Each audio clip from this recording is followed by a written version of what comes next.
Excuse me, sir. Oh, hi. Welcome to the Jake and Josh podcast. Today we'll be talking about Sergeant York. We're going to be talking about how Alvin York performed in World War I and what happened.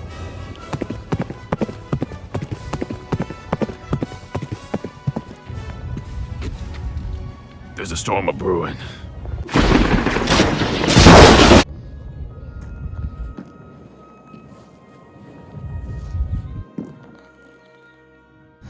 Hello, welcome to the Jake and Josh podcast. Today, we're going to be talking about Alvin York in the movie Sergeant York. Yep. We Yep. definitely didn't make that mistake in the intro. Nope. You can go back and watch. We didn't mess it up at all. Anyway, today, it's Jacob Cole and Josh Monroe. we're back. Back at it. You ready, Josh? Sorry about that. We're back. Josh, what did you think about the movie Sergeant York? I thought Sergeant York was boring again. Oh my God. Well, actually, I missed the last day, and I heard that was pretty entertaining, but it was kind of overhyped. We were told that he was going to get struck by lightning, and the scene when he got struck by lightning. Hey, we're not there yet. Sorry. Yeah. But overall, what were your It thoughts? was okay. It was better than okay. Red River. I agree. Yeah, Red River was definitely not a hit for our class. But that's not today's topic. We're talking about Sergeant York. So, my opinions, I thought it was definitely better than Red River. The World War I part at the end that Josh actually missed, which I think was probably the best part of the movie. It was pretty entertaining. He, charged, 20 Germans, and it was crazy. It's pretty cool. So Josh, what do you think of Alvin York and how he changed throughout the movie? Well, Alvin York, average Joe, got struck by lightning and went to church. And he was a pretty mean guy. He had this love tension with some farmer girl, and I don't know. I think he got scammed. When they're at a shooting range, and he was gobbling. Yeah. He was gobbling. He used that actually in the World War I part. Yeah. Whatever. But yeah. So that whole part at the beginning where he gets struck by lightning. Before that, he's this jerk, and he's a mean guy, and everyone's scared of his name and stuff like that. In the beginning, you can see all the people in church, and he rides by on a He's horse. on a horse, and Yeah. all heaven knows I tried. He's Yeah, it's a pretty crazy scene. He marks a Y into a tree with a gun. Yeah. Yeah, that's crazy. He But has then, very good accuracy. yeah, he has very good accuracy. That's something you see later on in the movie as well. So when he gets struck by lightning, I want to talk about that, Josh. Yeah. So he was at a bar after he did really good at the shooting range, shooting that turkey. He was supposed to win a bowl, but then the person was like, "Never mind, I sold it to this person." And then No, he wanted land. Oh yeah, that's what it was. It was land, and That he was saving up. Then he for went to for a long bar. time. He was remember he was saving up the money for the land, so he and that lady he had a love tension with would live happily ever after.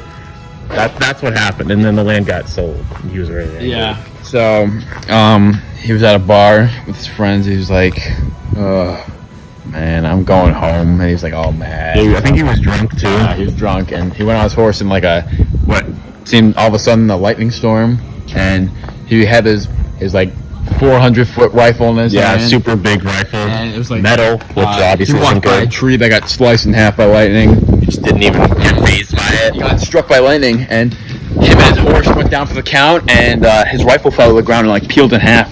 And he just got up, and the horse got up too, surprisingly. And they just walked to church, and it was really weird. I felt my emotions were very over flooded with worried Confusion, yeah. And he was brought in. They're like, "Oh Lord, we got a sinner, and now he's cured." And Yeah. Lightning's cracking and stuff, and they're all huddling around him. It was really creepy cult stuff. Dude, yeah, that's what I was thinking too. He changes for the better, but that whole scene was pretty weird.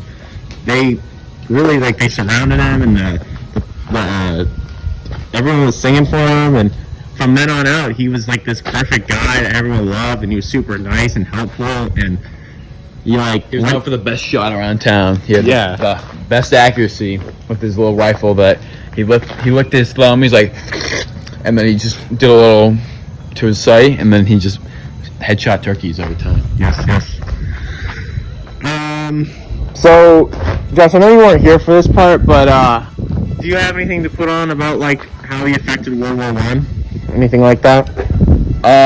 Well, what I saw, I only saw a little bit of it because it was on YouTube. It was like when he was charging those people, and all of his buddies were like, "Alvin, don't do it, Alvin!" And then he was like, "I'm going in." And he goes in, and he's like shooting all of them, and then there's like two of them behind like a pillar, and he makes like a gobbling sound. Yeah, but he gets on. It seems like he was had a pretty big impact on World War One because of how he rushed and his war style. Mm-hmm. It's pretty impressive. Yeah, that whole scene. He ends up actually like winning that battle when all of his friends are being shot at by a turret. He like charges up and takes them out, and ends up winning that whole section of war and getting like hundreds of prisoner of war. So What? yeah, he gets them all. At the end, they bring them all to the he brings them all to the camp. Yeah, we saw a fan. They were asking if we were recording. Kind of a big deal. They're pretty cool. But yeah, he captures all the prisoners of war, brings them to a camp, and then the people don't even believe it. They're like, "You single-handedly captured all these guys?" Because there was like a line through the trenches of like hundreds and hundreds of German soldiers. So what I saw, I'd say he had a pretty big impact on the war. He got a bunch of prisoners of war. He won a crazy battle. He saved a bunch of people. And in the end, he's like, he's brought back to New York and celebrated as a war hero, and it's crazy and really cool. And they ask him why, like, how killing these people affected him, and like why he did it and all that. And all he has to say is, well, these people were gonna kill other people, so he felt like he was doing the right thing. So, again, the good sign of him is showing through. Josh, do you have anything else to add? Well, I thought Alvin York was a pretty cool guy. I'd say so far in the movies, he's second compared to Robert Gould Shaw. Agreed. Robert Gould Shaw was cooler, but So cool. but he died and he was very cooler. So Flicked his rifle or whatever. yeah, but Alvin York, the whole movie overall, It wasn't terrible. the beginning was kind of boring. Agreed. The only entertaining part was like the way beginning when he was on the horse and he was like rounding the trees and he was just screaming. He's like, yeah. Kind of similar to Red River in that aspect, but it really got away from all that cowboy stuff once he got drafted into the war and stuff like that.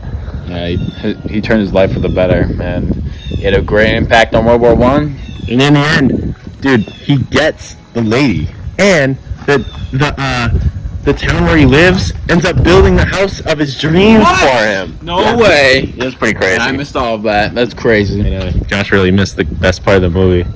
It was a beautiful ending. Alvin York is amazing. He saved all those soldiers, and I think overall it was a pretty good movie. We should give a rating to this movie. All right, let's give a rating. I'll give mine first. Out of 10. All right, Josh? I'd say a 7. 7 out of 10. I'm going for a 6.325. I like on the that. screen. I like that. Yep. All right, I will have to edit that in because I am the editor of this podcast. So, yeah, I think that covers the whole topic of Sergeant York and what we wanted to go over.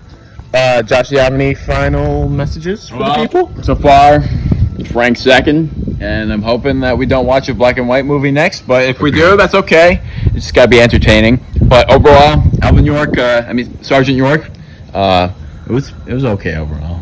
Yeah. With my 6.324 rating, You said 5, but it's 3.25. Yeah, whatever. I changed my mind, but Okay. so. But yeah. All right, guys. Thank you for listening, and hopefully we'll have another podcast out by the end of next week, if not the week after that. So, Don't pick your head up if somebody gobbles. yeah, that is something we learned from the movie. Do not look over the ledge if someone gobbles. All right, guys. Thank you for listening, and we will see you later. Merry Christmas. Happy Hanukkah, if you celebrate. Bye.